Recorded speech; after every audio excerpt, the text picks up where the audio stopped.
I first found out about you because of Fingerprints of the Gods, and one of the things that I found most fascinating when I started going into your work was the idea that the Ark of the Covenant exists in Ethiopia. That's what brought me into this field.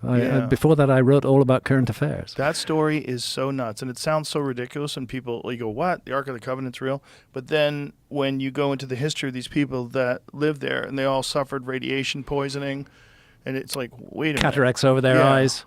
Yeah. And let's not forget that there's an indigenous population of Old Testament Jews in Ethiopia, the Falashas, who have their own story about how the Ark of the Covenant got there. Right. Different from the Ethiopian national epic, which is called the Kebra Nagast, the Glory of Kings. That's why I got into this field. I was a current affairs guy, and Ethiopia was on my beat, and I just kept on coming across this story, and I realized it was central to Ethiopian culture, and I decided to investigate it and explore it, and it led to The Sign and the Seal, which was published in 1992, and that's what set me on the path to Fingerprints of the Gods and everything that followed that. So who is getting the cataracts? The guardian of the Ark. This is a monk who is appointed. The place is Aksum in the province of Tigray in northern Ethiopia. It's a massively interesting place. Aksum has these huge granite stelae. They're very similar in many ways to ancient Egyptian obelisks. They're a bit different in shape, but same sort of height, some of them going 110 feet high, cut out of solid granite, right up there in the highlands of Ethiopia. And then they have an ancient church, the Church of St. Mary, a cathedral actually of St. Mary of Zion, where the Ark apparently was kept for hundreds and hundreds of years. Before that it was kept elsewhere, and then now it's been moved into a chapel that stands next to St. Mary of Zion Cathedral.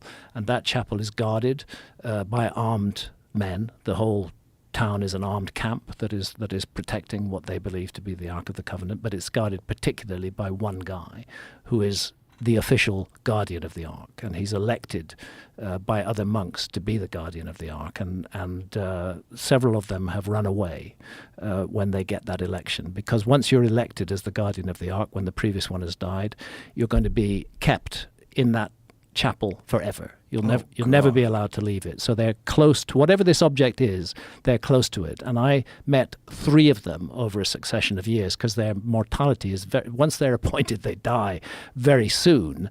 And they all had these cataracts over their eyes, and they all blamed the object in that chapel, whether or not it's the Ark, for causing their blindness. Wow. So it's and no one is going in there and trying to get to the bottom of it. They won't let you. They won't let you. They won't let you. Can we bribe them? No. It seems like someone should go look. Yeah. What the hell is that? Yeah. What's in there? I mean, if we really find out the Ark of the Covenant was an actual object. I think it was an actual object. And you think it was some nuclear something or another? Like, I don't know what it was. I think it's what is rightly described as an out-of-place artifact. Because if you look at the description in the book of Exodus, the very precise dimensions of it, I think in modern terms we'd say 3 feet 9 inches long by 2 feet 3 inches high and wide. It's got a layer of gold, it's got a layer of wood, it's got another layer of gold. It's very precisely specified, like a blueprint in the book of Exodus. And then it does all this stuff. It shoots out jets of fire and kills completely innocent people. It kills 50,000 Philistines in the city of Ashdod when they briefly capture it from the Israelites and make the mistake of treating it like a tourist object, and they open the Ark of the Covenant and look inside, and suddenly everybody in that city is dying, and what they're dying of is cancerous tumors. This is described in the Old Testament. So it's intriguing that this object is so precisely specified and is reported to have done these terrible things. It's just insane that we know where it is. Well, we know that I believe Ethiopia has a very strong claim to it, but that's all I can say, because I've not seen it myself. I've been right outside the door of that sanctuary chapel several times. But did you bring a Geiger counter? No. That would be a good thought. Yeah. Yeah. Imagine it was going nuts as you got close. That would be a good thought. I mean, it's not like it's going to be, if it's radioactive, it's not like it's going to be contained just this one small area. You're going to have traces of it that leak out. That's true. It would be a good way to look at it. Especially if people are getting cataracts from being in the room with it. Yeah. And so 3 different people you talked to have cataracts from that. Yeah, and Wow. they all blame the Ark. And one of them, it's a resonant phrase, which sticks in my memory. I asked him why, And he said the ark is a thing of fire. Just that. Did he describe it to you? He did describe it as a box, rather like the biblical description, unsurprisingly. But did he describe what it looked like the outside of it? Gold. Gold. Mm-hmm. Gold. Wow. And of course, gold is a very good insulator against radiation. I don't want to go too far down this track. To me, speculative. The fascinating thing is that Ethiopia is the only country in the world that actually claims to have the Ark of the Covenant.